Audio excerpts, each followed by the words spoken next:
யுத்தம் முடிந்த 2009ஆம் ஆண்டு கால பகுதியில் முன்னாள் ஜனாதிபதி மஹிந்த ராஜபக்ஷவின் மனைவியிடம் பல குழந்தைகள் ஒப்படைக்கப்பட்டார்கள். அந்த குழந்தைகளுக்கு என்ன நடந்தது என நாடாளுமன்ற உறுப்பினர் சிவஞானம் ஸ்ரீதரன் கேள்வி எழுப்பினார்.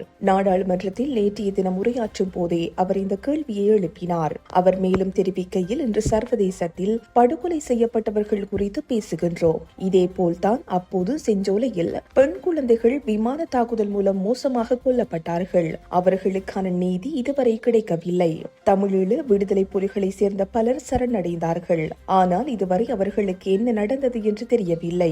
வவுனியாவிலும் முல்லைத்தீவிலும் போராளிகளை சரணடைய வைத்தார்கள். ஆனால் அவர்களுக்கு இன்று வரை நீதி கிடைக்கவில்லை. தமிழீழ விடுதலை புலிகளின் தலைவரின் மகன் பாலச்சந்திரன் சரணடைந்த போதும் குழந்தை என்றும் பாராது பிஸ்கட் கொடுத்து படுகொலை செய்தார்கள்.